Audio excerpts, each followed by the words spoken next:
Owning any type of restoration business is demanding. Demanding of your time, your energy, and resources.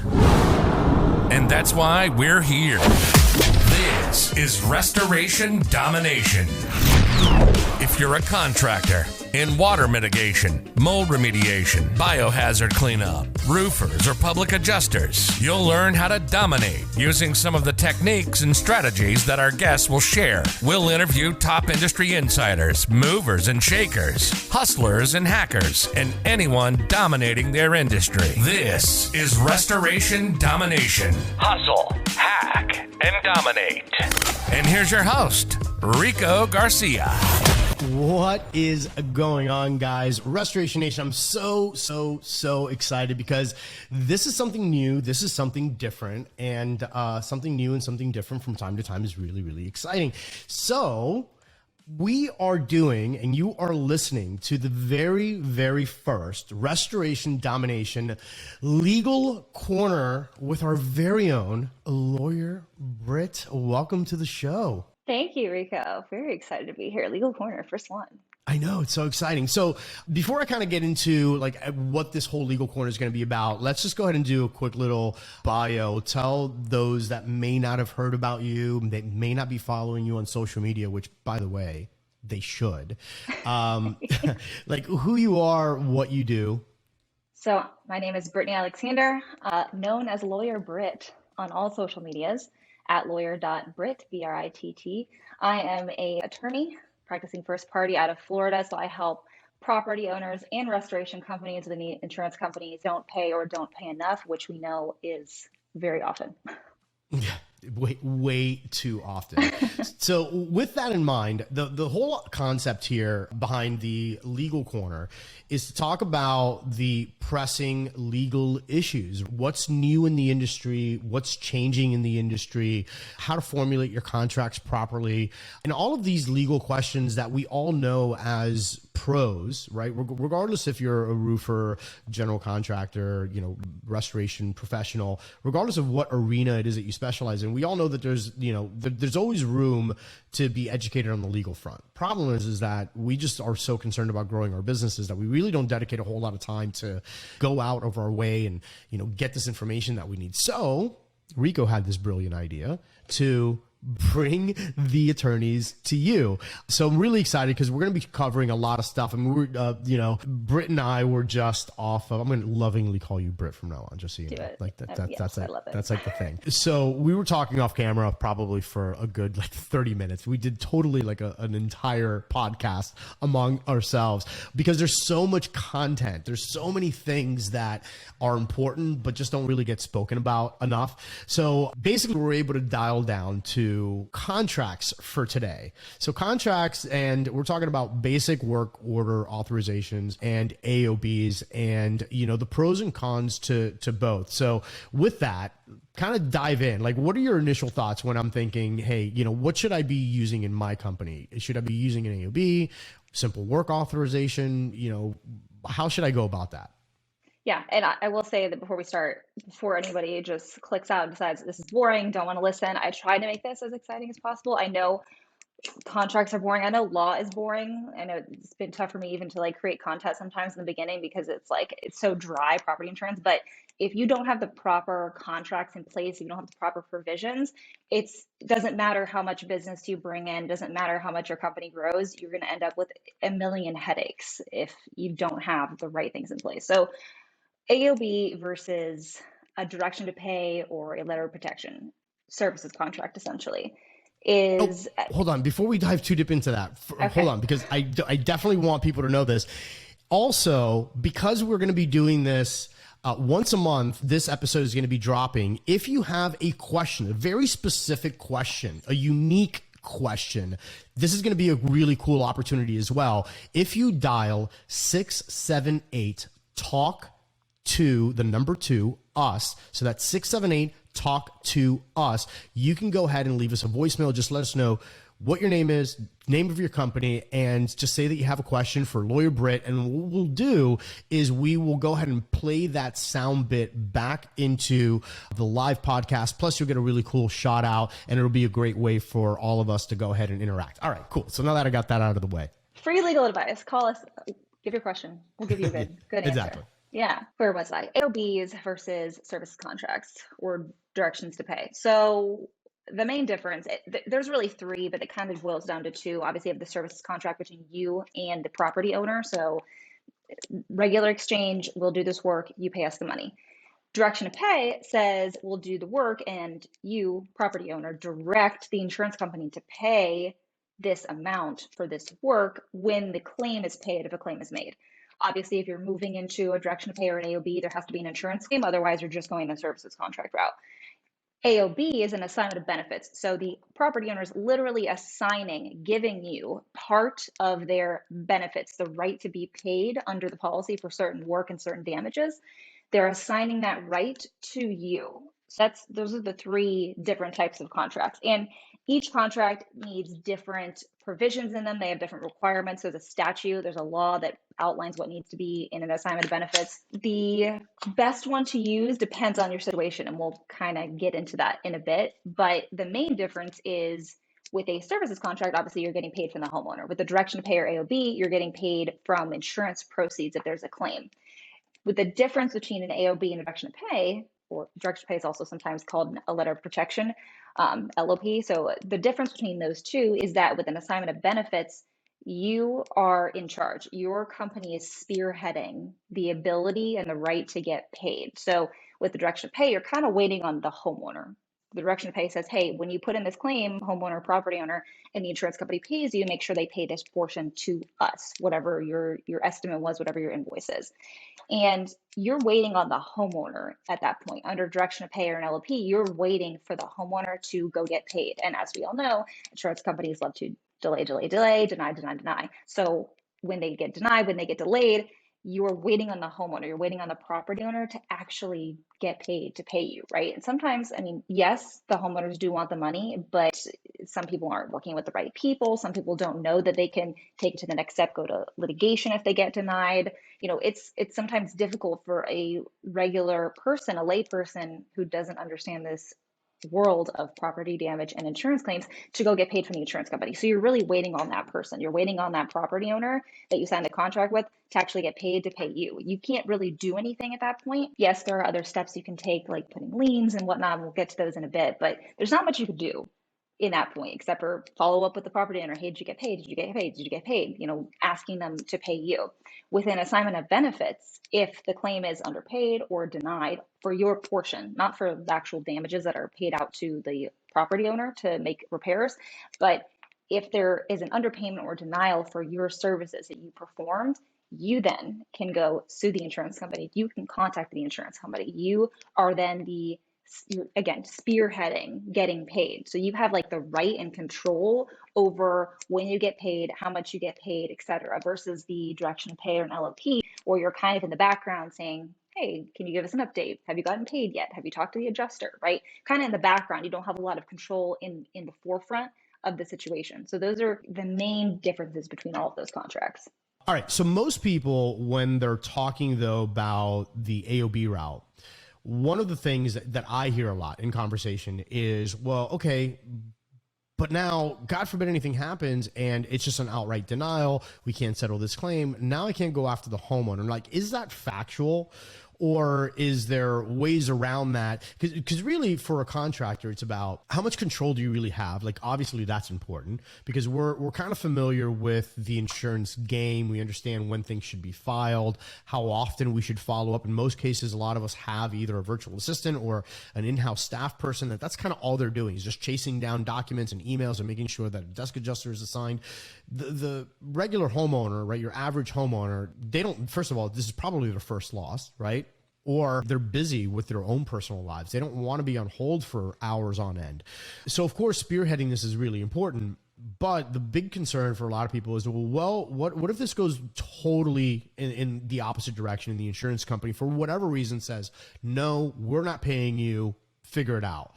what recourse do they have then? And is the AOB the absolute best route, or, versus like a work authorization where the homeowner is still ultimately responsible, and then you do have all of these lien rights and all of that stuff? Like how would you break that up to kind of make it easier for an individual to make an educated decision on which route to go in? I would say that it is the most important thing for deciding whether you're going to go the contract or the AOB route. AOB is a contract, but I'm using contract as services contract. Whether the AOB or the services contract is the way to go is how close are you to the date of loss? I would say that's a pretty good indicator about what you're going to use. The reason being, if you're very close to the date of loss, it's, a few weeks since a storm happened, there's leaking that's coming into the house, they want you to tarp. There is, a bathroom leak that's, just been occurring, and we need to do a dry out EMS for that specific bathroom. That's something where you could probably, obviously, hey, not legal advice, but this is legal information. You can expect to be safer with an AOB in that situation, because it's more likely that that claim is going to be paid and that the insurance company will pay for this work. Where the insurance companies start to deny and start to use all of the exclusions is where you're farther out from a date of loss, and they start to say, oh, well, we couldn't determine if it was the storm that caused this roof damage. This looks like wear and tear. It's age-related deterioration, et cetera. And at that point, it becomes a fight, and especially if it goes to litigation, it becomes a fight between attorneys. Is this really wear and tear, or was it just a roof that was 15 years old and a storm came and damaged it, right? That's what it becomes. And so if you're using an AOB on something that is late reported or has been going on a long time, is already in litigation, et cetera, it's going to be harder to get paid on that. It's going to take more time to get paid on that. So if someone's comfortable with that and they just say, hey, I'm okay with using the AOB because I can be the one to sue and I'm still in control here, then that's fine. Go that route. Otherwise, it may be smarter to go the contract route and just get paid from the property owner, because then you have more of a guarantee that they're actually going to pay you. And, even if you just have a services contract and the client, the homeowner, makes a claim with the insurance company, that's money that they spent, right? They pay you $7,000 to do your work. They can then pay you and present that to the insurance company and say, hey, I paid $7,000 for this. I need to be reimbursed. That's common. That's something that happens, right? So it's not that you have to do one or the other. If they're going insurance, you have to do AOB. That's not true at all. You can do whatever you feel is right for you. Obviously, you cannot do AOB if there's no insurance claim, because there's no benefits to assign. Right. But if you are closer to that date of loss, you could feel safer with that AOB. Obviously, there's no guarantee the claim is even covered, even if it's, something that's happening that day. Could be something that's excluded. You don't know that, right? So that's a risk you're taking, but you're still able to go forward and sue the insurance company yourself. Versus the services contract, if you're farther out from the date of loss, there's a lot up in the air. It's very, very unsure or even unlikely that you're going to get paid, or it's going to be such a fight with the insurance company. It might be in your best interest to go the service contract route and then explain to the property owners, hey, we're charging for this, and, they may know, or you can tell them, this is something you can add to your insurance claim. Right. Now, so a lot of people, what they do in those types of scenarios is, okay, great. Well, they may not necessarily do a assignment of benefits, but they will do some version of, work authorization, but they're still trying to build the insurance company, right? Where I think a lot of things get lost in translation is there's not really like this clear communication with the client. And I think that part of that is just the fault of the industry as a general whole, because we know that there's always been insurance involved, and it's so easy to just be the nice guy or the nice gal that walks in and says, oh, no, please put your checkbook away, just sign here and we'll take care of everything, right? And I think that that's just kind of become the undertone of the industry. But like having that service authorization, right? It's just not the AOB, just a regular work auth. If it gets dicey with insurance, right? Because they haven't, the contractor still hasn't collected any money. Like, what are the recourses there, or what's usually missing in one of those agreements that hinders the contractor from being able to collect their money effectively? I'll answer that backwards. So the two things that I see that are either missing or shouldn't be in there in the AOBs is the mortgage processing fees. Can't have those in there. Cannot be in your AOB. And also I see people leaving out the rescission provision. So there has to be a provision in there that the homeowner can rescind. I forget the time.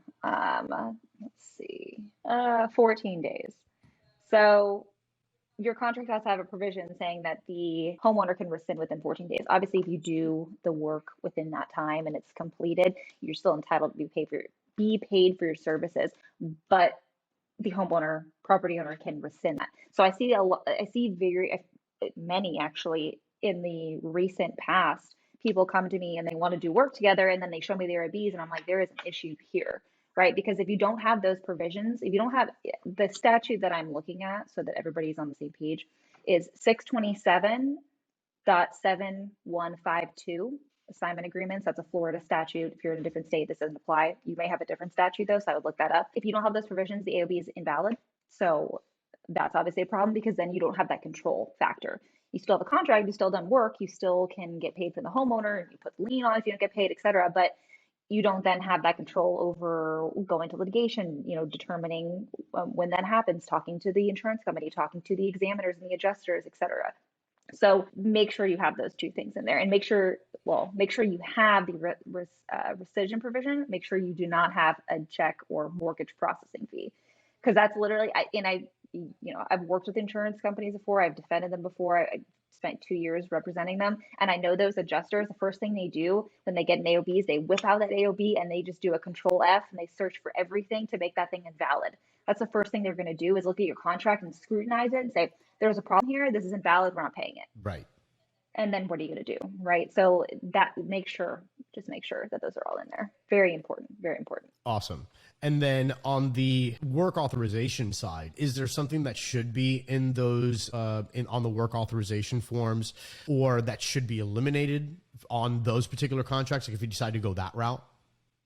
I think they're so simple, and there's no real statute that's requiring X, Y, and Z to be in a regular services contract. So, I mean, there are provisions, like choice of law, choice of venue, a merger clause, all these like legalese things. If you're working with an attorney that's competent, they're going to be able to put all those provisions in there.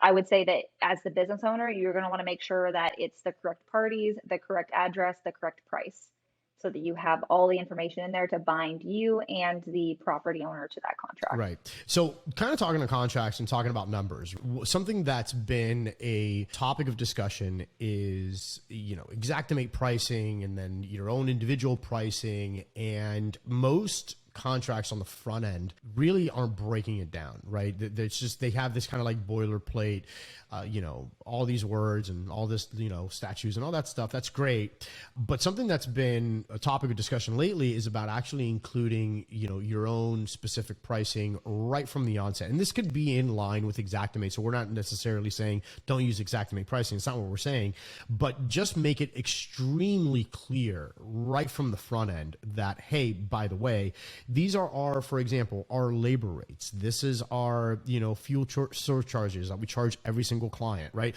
Like, is there a benefit to including these fixed costs that you definitely want to make sure that you're getting paid for and that the client acknowledges? Is there a benefit to having the client acknowledge that right from the get-go, even though it might be on an AOB route and that ultimately you're still billing insurance?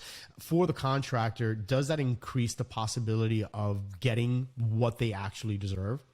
I don't know that it increases the possibility of getting what you deserve, but it decreases the possibility that the homeowner is going to object, that the property owner is going to object and say, you're getting too much money, X, Y, and Z. Because I've been on both sides. I've been on the AOB side and the property owner side of cases where there are both lanes and I'm only representing one side, and the AOB company is trying to get X and the homeowner is in their own lawsuit trying to get their own money, and they're saying, no, that's way too much money. So having some kind of, you don't even need to have a definite number, but having maybe a preliminary of like, hey, this is what we think it's going to cost based on these materials and this work and this labor cost and this many units, etc.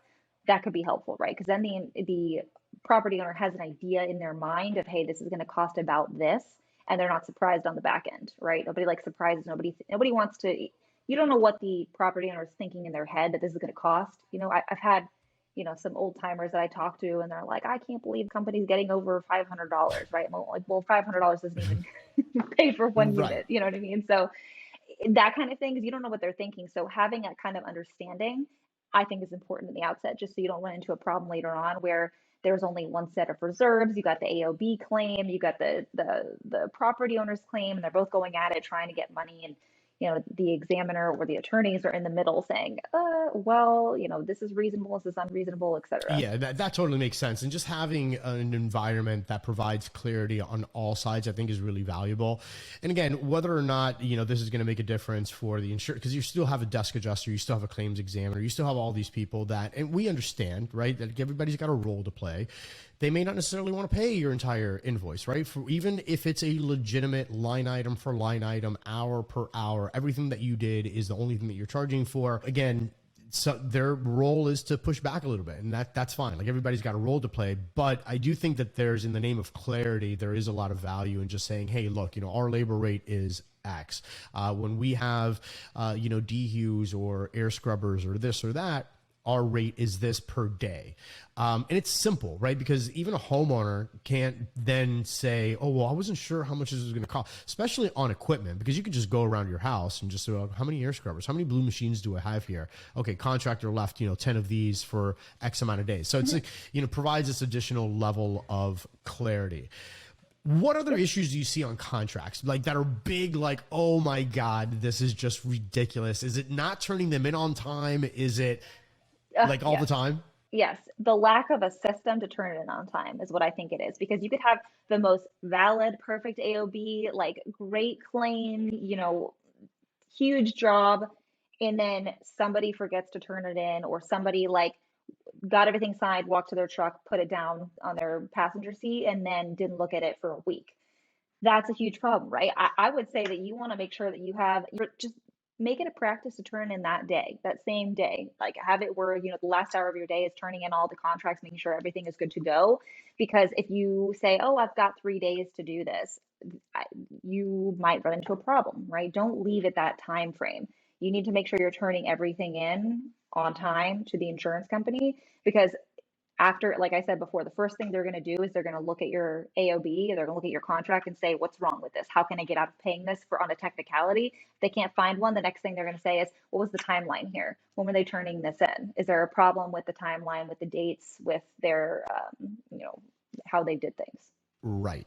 So besides contracts, right? And I think we kind of covered the basics of what, contractors should be looking at contracts. What would you say would be, if you were having a conversation with a contractor, what are your biggest takeaways as far as just the handling your clients with the expectancy of that this could go sideways at any moment? Because it can, right? Whether it's the client or it's the insurance carrier. At the end of the day, it's about how well you document.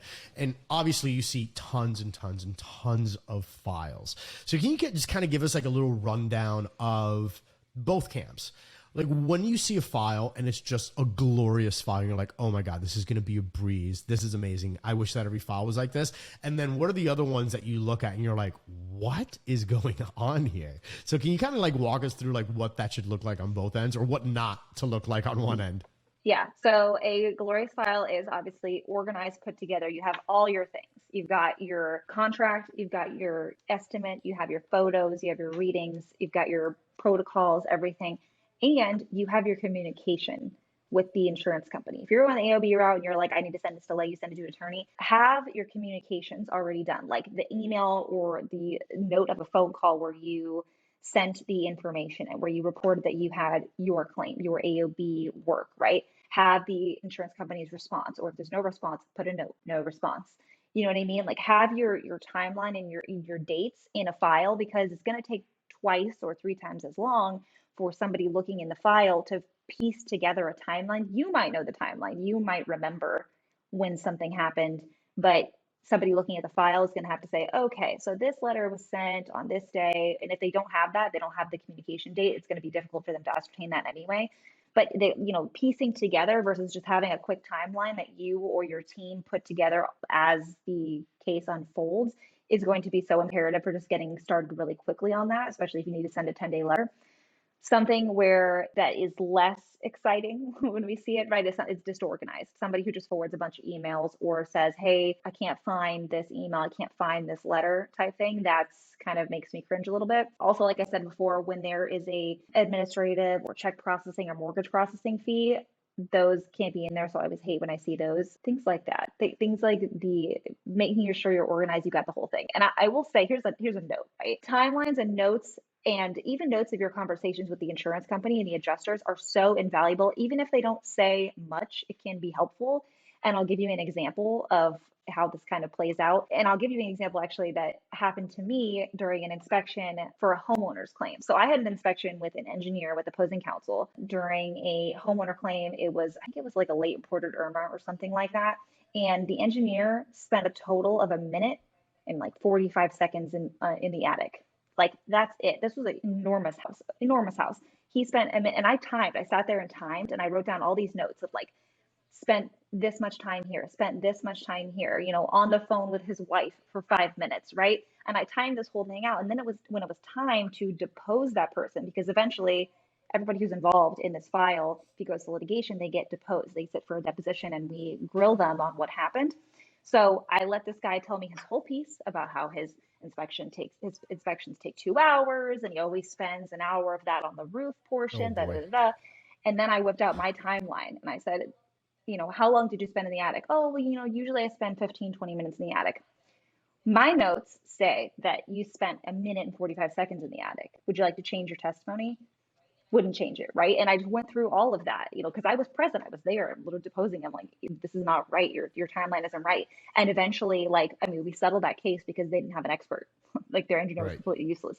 So people don't realize how invaluable having the notes and the timeline from the person who handled it from the beginning, because something might stand out to the attorney and be like, oh my gosh, this examiner said X, Y, and Z, and that's incorrect. And so now maybe we can file a CRN, or now maybe we can move forward in settlement because the person they have that's going to be their witness, or the person that was the decision maker, is not going to be able to support the claim, support any of their defenses. So it settles out. So having some type of process or procedure to keep those notes is super Yeah, helpful. I mean, that's an interesting take on it, right? And it sounds like tedious. It's like, oh my God, I don't want to time people. But it's when you need it and you don't have it, and that could have potentially have been the difference between getting paid and not getting paid. I mean, those are the moments where you're like, man, you know what? I wish I would have taken better pictures, or I wish I would have taken, better notes. And that's really what it always boils down to. It's just like, who has the better collection of data? And and you think you're going to remember, and you don't. But you don't. And even if you kind of remember, it still ends up being like your memory against the other person's memory, which still isn't as strong as saying, actually, I have a note from that day. As a matter of fact, I'm so glad that you mentioned that, because it just so happens I have notes. Right. And just that alone, right? Even if you just have a conversation, right? If you hear two people debating, you're like, no, wait, hold on. And one of them says, I have notes about that day or about that meeting. By default, like, they could have written that note like probably that morning, but just immediately the authority, you're like, oh, but they had notes. So yeah, it's the advantage is definitely there. So cool. So we've covered contracts. We've covered how to look at your overall file and what not to do, and more importantly, what you should do, and kind of try to incorporate some practices. So that was like tons and tons of like useful information. Now, next time we get together, we're going to be taking a little bit of a deeper dive. So we already kind of have like this chronological timeline for all of Restoration Nation. But meanwhile, what I would like to say is, if you enjoyed this episode, or if there's like some questions that you might have directly, take advantage of the number, right? 678-TALK. So spell it out, talk. And then the number 2, us. So 678-TALK to us, and just leave Britt a message. She's going to hate that. She's like, it's Lawyer Britt. Leave her very own. It's at lawyer. Yes, exactly. Please. But yeah, just like, go ahead and drop us a voicemail. Let us know your thoughts, and let us know like what questions are really pressing, or even, if you have like your very own case study, right? I think that would be really amazing to hear your story as a listener about some scenario that you had and then have us dissect it, on the podcast. I think that would be tons of fun as well. And then Lawyer Britt, thank you so much for tuning in today with us and spending this time. And Restoration Nation, make sure that you keep an eye out because there's going to be tons and tons of more content that's going to be coming down the pike, tons of stuff that's going to be actionable and useful for you in your restoration journey. And Britt, one more time, if people want to get a hold of you, give us all of your handles. I know that you have universal handles. And by the way, all of this information is going to be in the video description as well as in the show notes, but I'd just like to hear her say it. Yes, I am mostly on Instagram. That's my hub. You can always DM me there, find me there. It's at lawyer.britt, Britt, 2 T's. And I'm also on YouTube. You can find my videos by going to YouTube and searching Lawyer Britt. On that note, Restoration Nation, enjoy the rest of your day, make it successful, and more importantly, get your contracts right. You've been listening to Restoration Domination, interviewing the restoration business's top industry insiders, the movers and shakers, the hustlers and hackers. We hope you've gotten some useful and practical information from the show. Make sure to like, rate, and review. Hook up with us on Instagram and subscribe to our YouTube channel at Restoration Domination to catch video interviews, highlights, and behind-the-scenes content. And follow your host at Rico Garcia Jr. Till next time, this is Restoration Domination. Hustle, hack, dominate.